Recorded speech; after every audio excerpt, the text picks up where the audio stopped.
प्रसंग याद आ गया। एक दादी थी, बिल्कुल हमारी दादी जैसी, और उनके 4 पुत्र थे। बड़ी आस लगा करके बैठी थी, कह रही थी कि हमारे पुत्रों की शादी होगी, हमारे घर में बहू आएगी, काम करेगी, पैर दबाएगी, बड़े सपने हैं। और महाराज जब पुत्रों की शादी का समय आया, तब जब पहले पुत्र की शादी हुई तो महाराज बहू ने क्या क्या काम किया महाराज, अब हम आपको बता रहे हैं किस प्रकार से। जो दादी थी उनकी 4 पुत्र थे, और जब चारों पुत्र शादी के योग्य हुए और दादी तो मन में आस लगा कर बैठी, बहू आएगी, पैर दबाएगी।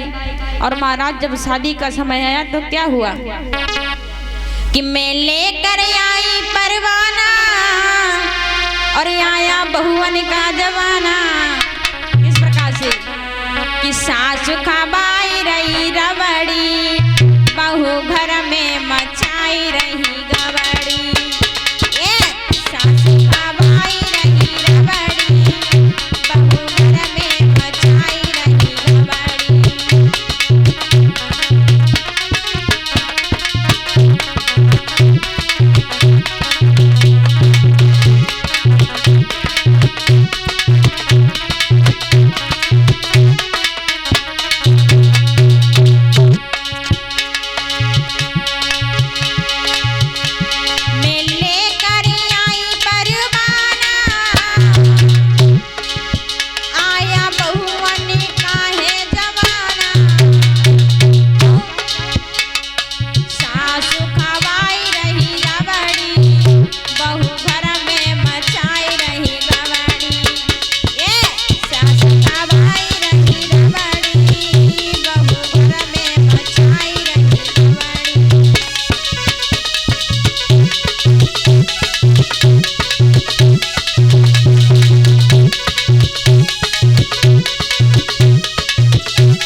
छोड़ करके जा करके बाहर घूमती हैं। और महाराज जब बड़ी बहू ने ऐसे काम किए तो सासू मैया सोचने लगी चलो कोई बात नहीं, हमारा बेटा प्रधानी है तो ये प्रधानी ने पी लेती है दारू तो कोई बात नहीं है। अब सासू मैया ने दूसरे बेटा पे आस लगाई। अब क्या सोचने लगी है मैया, सासू कहे बहू आएगी जरूर, आकर के बिस्तर लगाएगी जरूर। बिस्तर सास कहने लगी बहू आएगी बिस्तर लगाएगी, चारपाई डालेगी, सेवा करेगी। और क्या कौन सोचती है, सासू कहे बहू आएगी जरूर, आकर के बिस्तर लगाएगी जरूर। लेकिन सासू लगाई रही बिस्तर, बहू देखने चली गई पिक्चर। सासू लगाई रही बिस्तर, बहू देखने चली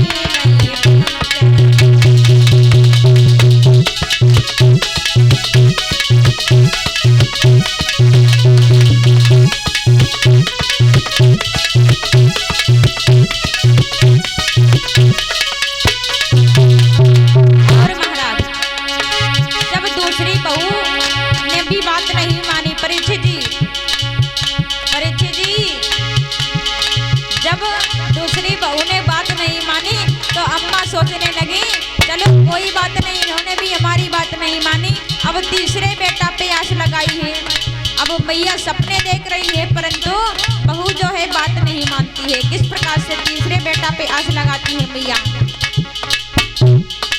सासू कहे बहू आएगी जरूर और आकर के पोछा लगाएगी जरूर। पैसा वाली रे, पक्को मकान बना रहे।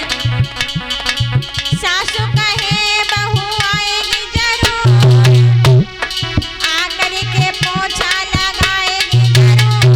लेकिन क्या हुआ, सासू लगाई रही पोछा, बहू खाए वे चली गई समोसा।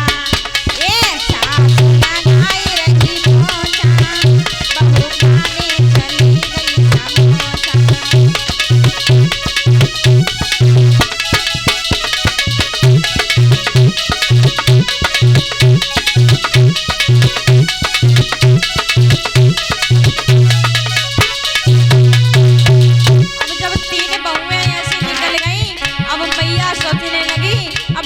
सबसे छोटा वाला बेटा रह गया है। अब छोटे बेटा पे आस लगाई मैया, सोचने लगी छोटी बहू आएगी सेवा करेगी। और क्या सोचती हैं, सासू कहे बहू आएगी जरूर आकर के आटा लगाएगी जरूर। आटा, बहू आएगी आटा लगाएगी, खाना बनाएगी, महाराज सोच रही हैं। लेकिन आजकल की बहुएं खाना कहाँ मंगाती है महाराज, खाना कहाँ बनाती हैं, कोई भी नहीं बनाती हैं। सासू कहे बहू